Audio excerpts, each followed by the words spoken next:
Hello viewers, আসসালামু আলাইকুম। All time news চ্যানেলে আপনাদের সবাইকে স্বাগতম। আজকে আমরা আপনাদের জানাবো জ্বর, ঠান্ডা ও কাশি দূরে রাখার ঘরোয়া উপায়। তো চলুন শুরু করা যাক।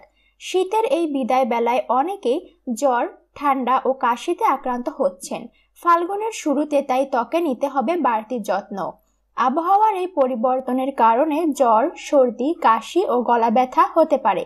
ঠান্ডার যদিও কোনো রোগ নয়, তবে ঠান্ডা ভালো হতে অনেক দিন লেগে যায়। আর ঠান্ডার সমস্যা থেকে বাঁচতে কিছু খাবারের প্রতি গুরুত্ব দিতে হবে। কিছু খাবার রয়েছে যা শরীরের রোগ প্রতিরোধ ক্ষমতা বাড়ায় ও ঠান্ডাজনিত সমস্যা প্রতিরোধে সাহায্য করে। 1.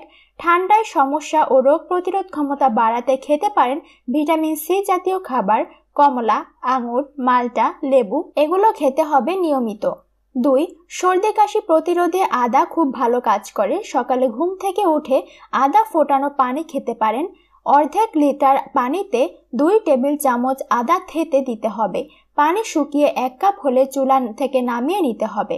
উষ্ণ গরম অবস্থায় আদা পানি খেতে হবে। 3. ঠান্ডার সমস্যায় মধু খেতে পারেন। উষ্ণ গরম পানিতে মধু মিশিয়ে সকালবেলা পান করুন। 4. জ্বর, সর্দি, কাশি ও গলা ব্যথার চিকিৎসায় তুলসী পাতা খেতে পারেন। ঠান্ডার প্রতিরোধে তুলসী খুব ভালো কাজ করে।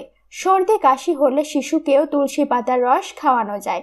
তুলসী পাতার রসের সঙ্গে মধু মিশিয়ে খেতে পারেন। দই খেতে পারেন টক দই। টক দই সর্দি কাশি কমায়। দইয়ে রয়েছে প্রয়োজনীয় কিছু ব্যাকটেরিয়া যা শরীরের রোগ প্রতিরোধ ক্ষমতা বাড়ায়। যা মেনে চলবেন। 1.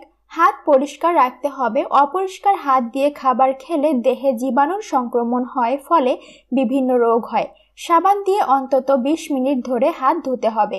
2. গোসলের পর চুল শুকানোর পর বাইরে যেতে হবে। ভেজা চুল বেঁধে রাখা যাবে না। 3.